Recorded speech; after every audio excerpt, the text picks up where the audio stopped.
Indonesia dikenal sebagai salah satu negara dengan kekayaan sumber daya alam yang melimpah. Terdapat berbagai jenis komoditas tambang yang tersimpan di perut bumi Indonesia. Bahkan, untuk jenis komoditas tertentu, Indonesia menempati peringkat teratas dunia sebagai negara penghasil tambang. Menurut data resmi yang dirilis oleh Kementerian Energi dan Sumber Daya Mineral (ESDM), Indonesia mempertahankan posisinya sebagai salah satu produsen terkemuka di dunia untuk sejumlah bahan tambang penting. Di tengah pencapaian ini, Indonesia menghadapi tantangan besar dalam menjaga integritas dan transparansi dalam tata kelola sektor pertambangan. Pencegahan korupsi dalam sektor tersebut mencerminkan kompleksitas dan urgensi perlunya reformasi serta pengawasan yang ketat. Pemerintah melalui Kementerian Badan Usaha Milik Negara (BUMN) pun telah mengambil langkah serius dalam meningkatkan pengelolaan dan pengawasan industri pertambangan dengan tujuan utama untuk mencegah dan mengatasi masalah korupsi yang dapat merusak sektor tersebut. Langkah itu mencakup penguatan regulasi dan penegakan hukum yang lebih ketat untuk memastikan bahwa aktivitas pertambangan berjalan dengan baik dan sesuai dengan prinsip-prinsip transparansi. Yang namanya bersih-bersih BUMN tidak mungkin terjadi kalau hanya kita diri sendiri gitu ya. Dan kita melihat kerjasama dengan KPK sejak awal itu adalah pencegahan. Makanya kita fokus kepada LHKPN, lalu juga ada training pencegahan waktu itu berapa kali dan kita lakukan terus. Tetapi tentu untuk penegakan hukum perbaikan sistem ya kita kerjasama dengan Kejaksaan. Kejaksaan Agung sebagai lembaga penegak hukum yang berperan penting dalam menegakkan keadilan, bertanggung jawab dalam menangani serta mencegah kasus korupsi di sektor pertambangan. Kejaksaan Agung pun melakukan berbagai upaya dalam penegakan hukum yang efektif, termasuk melakukan investigasi mendalam terhadap dugaan pelanggaran hukum hingga menindak pelanggar baik secara pidana maupun perdata.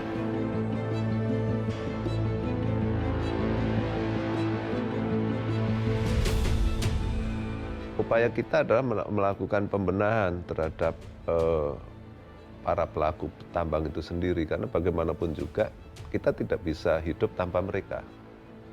Ya kan? Seringkali juga pengusaha ini juga terjebak dalam situasi tertentu yang memaksa dia harus melakukan pendekatan. Nah, ini yang harus dibenahi. Nah, ini yang kemudian kita akhirnya turun untuk meluruskan. Tujuan penegakan hukum ini sebenarnya hanya sebagai pemantik. Kita berharap setelah ada penindakan itu diikuti oleh pembenahan tata kelola, karena penindakan itu tidak akan pernah bisa menyelesaikan isu tentang permasalahan di sektor pertambangan. Yang bisa menyelesaikan adalah pembenahan tata kelolanya, karena ini menyangkut industri yang besar. Untuk mendapatkan dokumen pun juga sebuah hal yang tidak mudah ya, karena pada prinsipnya sebenarnya kejahatan korupsi ini kan kejahatan yang dibungkus dengan kegiatan administrasi tata kelola, sehingga apabila kita hanya menelusur dari runtunnya administrasi yang dibutuhkan, ya tidak akan ketemu. Maka tadi kerugian di dalam kasus ini sangat besar, karena kita lihat bahwa negara timbul kewajiban yang tidak seharusnya terjadi. Ketika tata kelola kegiatan tambang itu berjalan sebagaimana mestinya, diatur cara mengambilnya, cara mereklamasinya, maka negara sebenarnya tidak rugi. Tapi ketika barang ini diambil secara tidak prosedural, secara ilegal, maka suka tidak suka timbul kewajiban yang seharusnya tidak dipikul oleh negara. Itulah kerugian negara. Implementasi dan penegakan hukum pun tetap menjadi tantangan utama. Praktik korupsi termasuk situasi di mana jaksa yang tidak etis melakukan pemerasan terhadap korporasi adalah salah satu ancaman serius yang harus diatasi. Kejaksaan pun tidak segan untuk menghukum jaksa yang terbukti melakukan pemerasan sebagai wujud membangun lingkungan hukum yang sehat dan berkeadilan. Untuk berintegritas dan untuk profesional dalam suatu penegakan hukum, itu selalu kita tekankan ya. Artinya apa? Ya, dalam segala hal terkait dengan suatu penyimpangan di masyarakat, ya kita harus nindak, harus transparan tadi, harus objektif. Sehingga kita kepingin media juga berkontribusi dalam hal ini.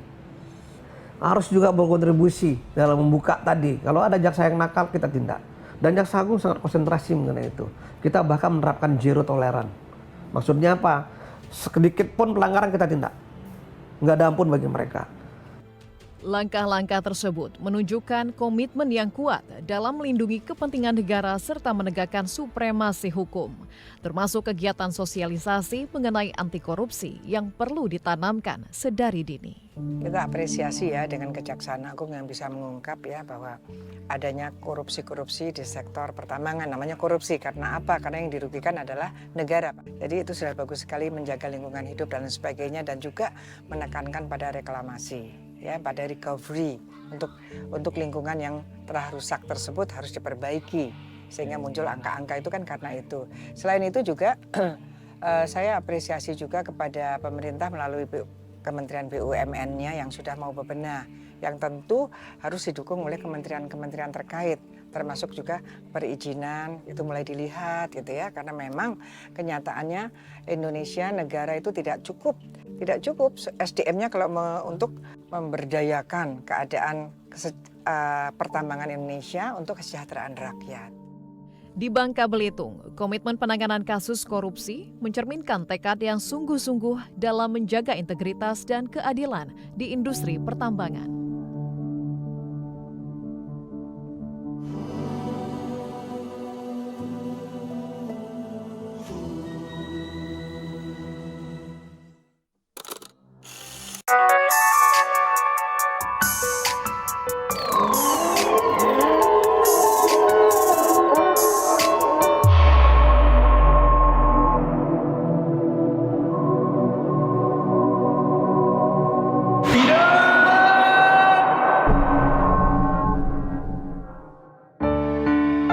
Berhenti sebelum terlambat. Merokok membunuhmu. Yang muda, yang berkarya.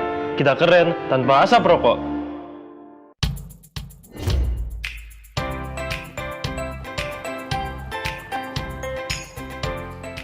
Kakak mau kemana?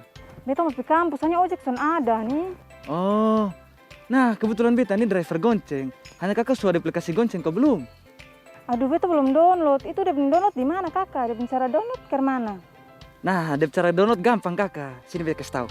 Pertama, buka Play Store, ketik Gonceng, klik logo Gonceng, tunggu hingga proses penginstalan selesai. Jika sudah terinstall, buka aplikasi dan tinggal daftar deh. Gampang kan? Nah, kakak Ju, kalau misalnya mau pesan makanan atau titip belanja, itu bisa di itu aplikasi juga kakak. Jadi gampang toh?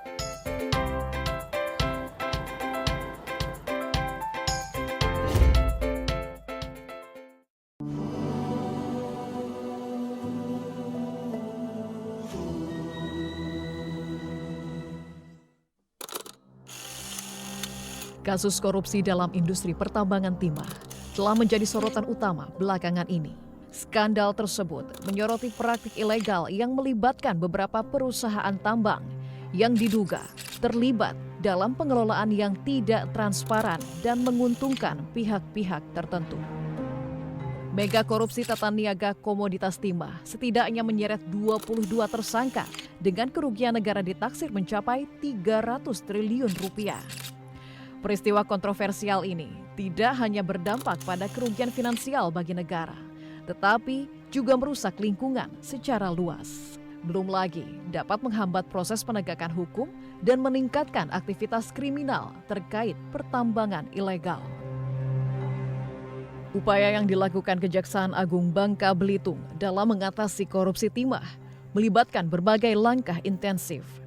Tim Jaksa Agung Muda Bidang Tindak Pidana Khusus Jampitsus telah melakukan penyidikan menyeluruh termasuk pemeriksaan dan investigasi mendalam oleh jajaran Kejaksaan Tinggi Bangka Belitung atas dugaan korupsi dalam tata niaga komoditas timah di wilayah izin usaha pertambangan IUP PT Timah Tbk tahun 2015-2022.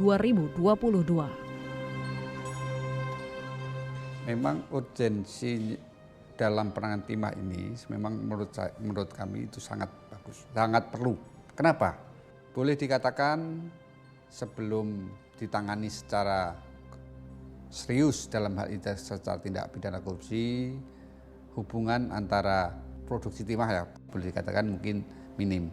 Nah, dengan ditanganilah secara korupsi inilah ketahuan di mana lubang-lubang yang terjadi tindak pidana korupsi. Sehingga apa yang ada sekarang kita berharap dengan penindakan seperti ini akan tidak terulang. Kemudian kami juga tentu saja melakukan pengamanan, khususnya yang ada di lokasi-lokasi yang dilakukan penyitaan dan lain sebagainya itu kami persiapkan tenaga-tenaga untuk melakukan dukungan. Sebagai tindak lanjut atas temuan korupsi tersebut, Kejagung juga menyita 5 smelter yang tetap dikelola dengan hati-hati agar tetap produktif dan bermanfaat bagi masyarakat setempat.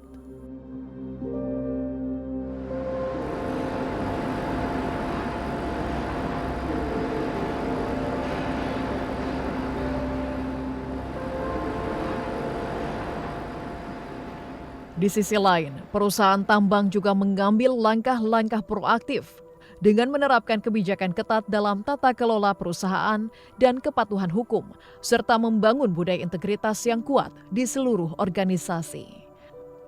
Melalui sistem whistleblowing yang mereka terapkan, karyawan dapat dengan mudah melaporkan potensi pelanggaran atau kecurangan secara rahasia dan aman. Langkah-langkah tersebut menunjukkan komitmen perusahaan dalam menjaga integritas dan mengurangi risiko korupsi di lingkungan kerja.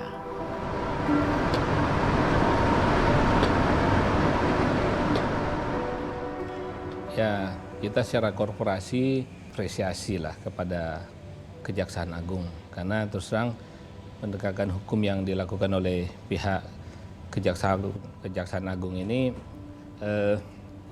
tujuannya mulia. Tujuannya untuk memperbaiki tata kelola timah nasional. Bagaimana kita membentuk ekosistem yang kondusif yang akan memberikan manfaat optimal bagi bangsa dan ya bagi masyarakat.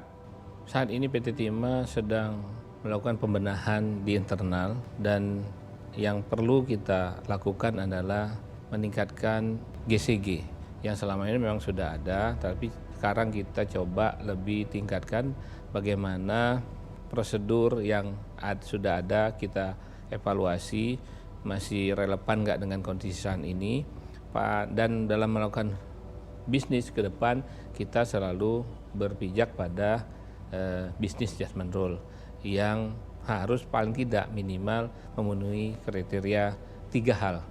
Pertama legal, kedua finansial, dan ketiga adalah risiko. Bagaimana kita selalu membuat analisa risiko apa yang terjadi dan bagaimana cara kita memitigasikan risiko. Keberhasilan tata kelola pertambangan timah yang berkelanjutan tidak hanya mencakup komitmen terhadap prinsip transparansi, tetapi juga upaya reklamasi lingkungan. Kampung Reklamasi Air Jangkang di Kabupaten Bangka menjadi bukti tanggung jawab PT Timah terhadap lingkungan. Mungkin tidak ada yang mengira bahwa Kampung Reklamasi Air Jangkang di Bangka atau tempat di mana saya berada saat ini terbentuk dari puing-puing bekas tambang yang kemudian direklamasi oleh PT Timah menjadi tempat wisata edukasi dan juga pusat penyelamatan hewan atau PPS Alobi Bangka Belitung. Dengan menerapkan metode reklamasi secara efektif, berkolaborasi dengan berbagai pihak terkait, dan juga melakukan pengawasan secara cermat, maka perusahaan tambang dapat memainkan peran konstruktif dalam menjaga keberlanjutan lingkungan hidup.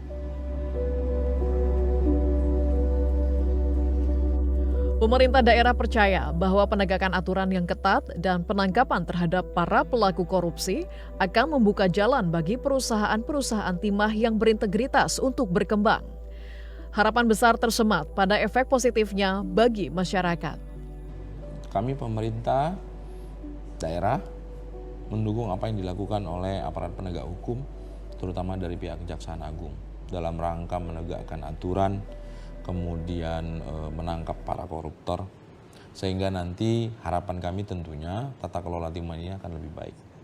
Tentunya ini akan menghasilkan perusahaan timah yang bagus, tata kelolanya yang lebih baik, masyarakat pun akan mendapatkan efek dari itu, dampak dari itu, sehingga pendapatan masyarakat akan lebih baik lagi. Kewajiban kita pemerintah untuk membina mereka agar mereka berada di posisi legal, ya, di posisi yang menambang sesuai dengan aturan. Tapi itu sesuatu yang tidak mudah.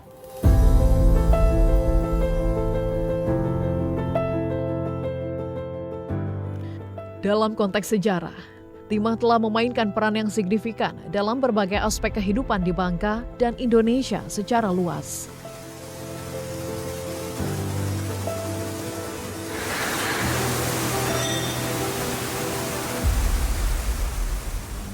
Ya, saya selaku tokoh masyarakat sangat mendukung ya langkah penindakan hukum, ya, penegakan hukum yang dilakukan oleh Kejaksaan Agung. Nah, saya berharap ya dengan penindakan dan penegakan hukum ini tata kelola pertimahan di Bangka Belitung itu akan kembali ke contoh sejarahnya ya. Ke sejarahnya kan sudah jelas bahwa timah itu membawa kemakmuran bagi negara, bagi negeri, bagi kesultanan. Ada ketentuan-ketentuan adat ya di Bangka Belitung yang tidak boleh dilanggar terkait dengan penambangan timah.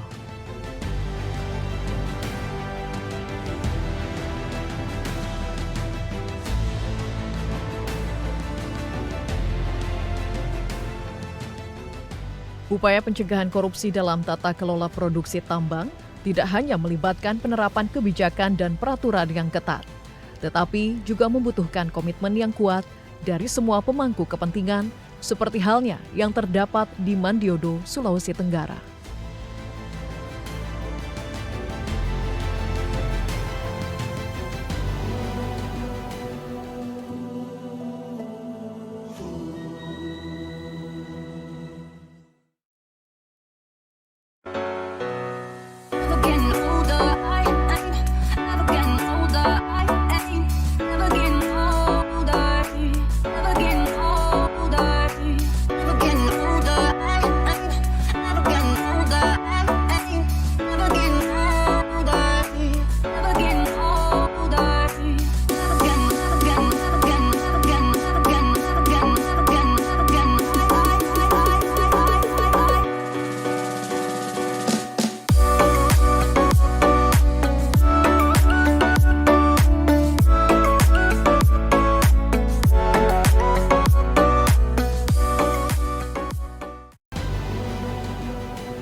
Berada di Desa Mandiodo, Kecamatan Molawe, Kabupaten Konawe Utara, Sulawesi Tenggara, industri pertambangan nikel di wilayah ini telah memperkuat posisi Indonesia sebagai pemasok bahan baku kunci untuk industri baterai global.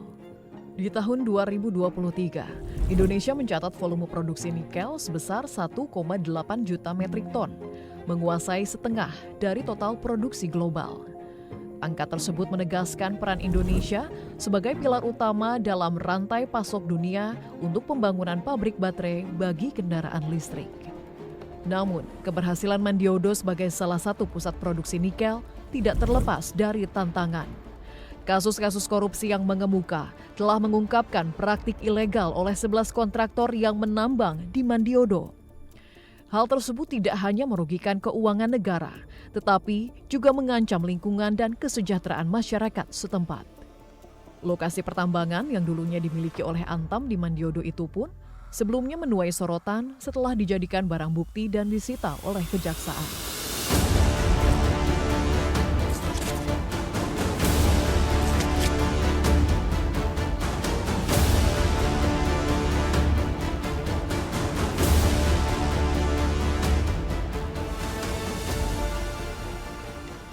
Beginilah kondisi di lokasi pertambangan yang dahulunya dimiliki oleh PT Antam di Mandiodo, Konawe Utara, Sulawesi Tenggara yang sempat dijadikan barang bukti dan juga disita oleh pihak kejaksaan. Seperti yang dapat dilihat, terdapat beberapa pagar kawat yang menandakan bahwa lokasi tersebut adalah lokasi yang disita dan dijadikan barang bukti. Namun berbagai upaya dilakukan oleh PT Antam dengan memasang CCTV sebagai pengawasan untuk mencegah terjadinya pencurian dan juga illegal mining.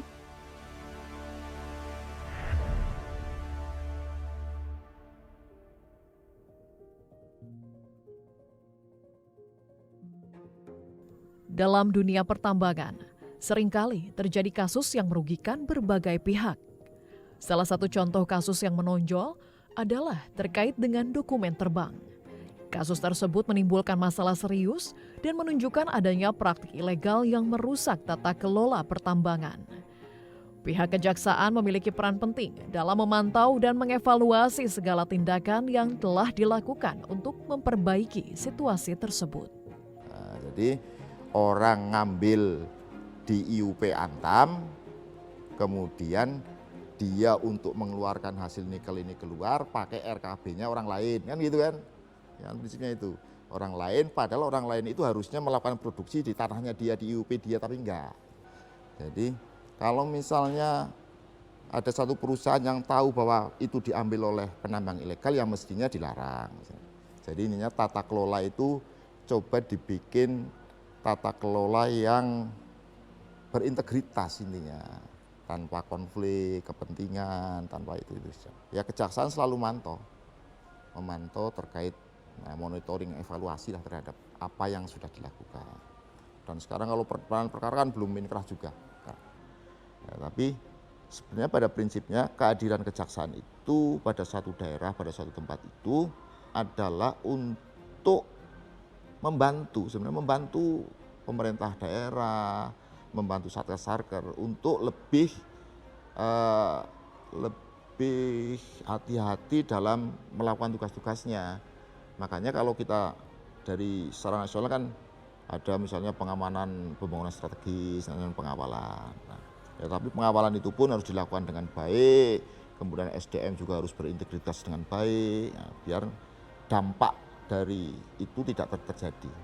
Di tengah semangat untuk memerangi korupsi di sektor pertambangan, Kejaksaan Tinggi Sulawesi Tenggara Sultra tidak hanya berfokus pada penegakan hukum, tetapi juga pada pendidikan dan penyuluhan kepada generasi muda.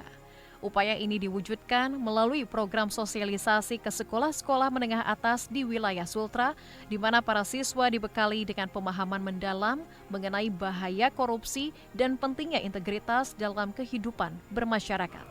Terus mulai dari sidik, di dokumen yang nggak lengkap, dipercepat dulu, direvisi mungkin. Kejaksaan ini untuk melakukan pidana agar benar-benar jelas tindakan terhadap pelaku korupsi. Jadi nggak ada hukuman yang bisa dibilang agak berkurangnya korupsi. Terima kasih. Izin usaha pertambangan ini berkaitan dengan eksplorasi dan operasi produksi. Jadi adik-adik orang di Sulawesi Tenggara ini harus melek dengan ini, harus tahu, paham tentang ini. Peningkatan transparansi dalam proses pengambilan keputusan dan pelaporan menjadi kunci untuk mencegah terulangnya kasus-kasus korupsi di masa depan.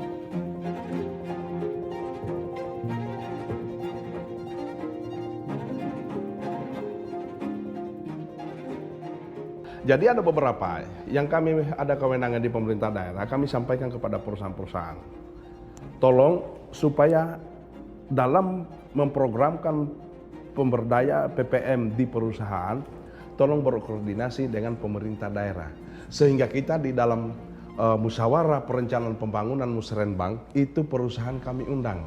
Maksud kami supaya mereka mensinkronkan, menselaraskan apa yang mereka lakukan, merencanakan itu supaya sinkron dengan pemerintah daerah. Mau untuk lakukan pengawasan, pengawasan itu harus berdasarkan dokumen yang dimiliki. Apakah dokumen pada saat penerbitan IUP-nya dia adalah UKL, UPL, atau misalnya AMDAL atau apa. Nah ini kan harus dimiliki oleh pemerintah daerah. Tapi paling tidak di masa pada saat itu sempat kami lakukan evaluasi setiap 6 bulan. ada evaluasi, kita pakai perusahaannya. Upaya perusahaan tambang dalam menjaga industri dari potensi korupsi pun sedianya dilakukan melalui implementasi kebijakan anti korupsi yang ketat, pelatihan, dan kesadaran etika kepada karyawan, hingga kolaborasi dengan pihak berwenang dalam pengawasan dan audit. Hal tersebut menjadi langkah baik yang dilakukan perusahaan tambang untuk memastikan keterbukaan dalam menangani potensi pelanggaran. Kami melakukan perencanaan tambang yang komprehensif, mulai dari rencana pembukaan lahan, penambangan, sampai dengan reklamasi lahan bekas tambang yang sesuai dengan kaidah good mining practices. Dalam melakukan reklamasi tersebut, kami menggandeng akademisi untuk mendapatkan rekomendasi metode, teknologi, dan jenis tanaman-tanaman yang sesuai dengan lingkungan yang ada, baik dari aspek iklim, kondisi tanah, dan kebermanfaatan bagi konservasi dan ekonomi masyarakat setempat. Dan juga kami melatih masyarakat lokal untuk bisa melakukan semua pekerjaan tersebut sehingga hasil reklamasi dapat maksimal sesuai dengan peraturan perundangan dan memberikan manfaat yang sebesar-besarnya buat jangka panjang bagi lingkungan dan masyarakat sekitar.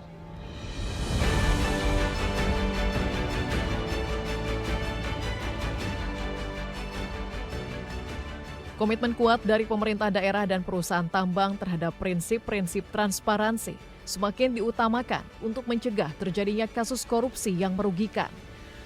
Prinsip ini menjadi semakin penting mengingat tantangan yang dihadapi dalam kasus korupsi telah merugikan negara sebesar 5,7 triliun rupiah sejak konsesi pertama kali dibuka. Langkah-langkah tersebut menjadi kunci untuk membangun fondasi yang kuat bagi tata kelola tambang yang beretika, yang tidak hanya menghormati kebutuhan saat ini, tetapi juga melindungi kepentingan generasi mendatang.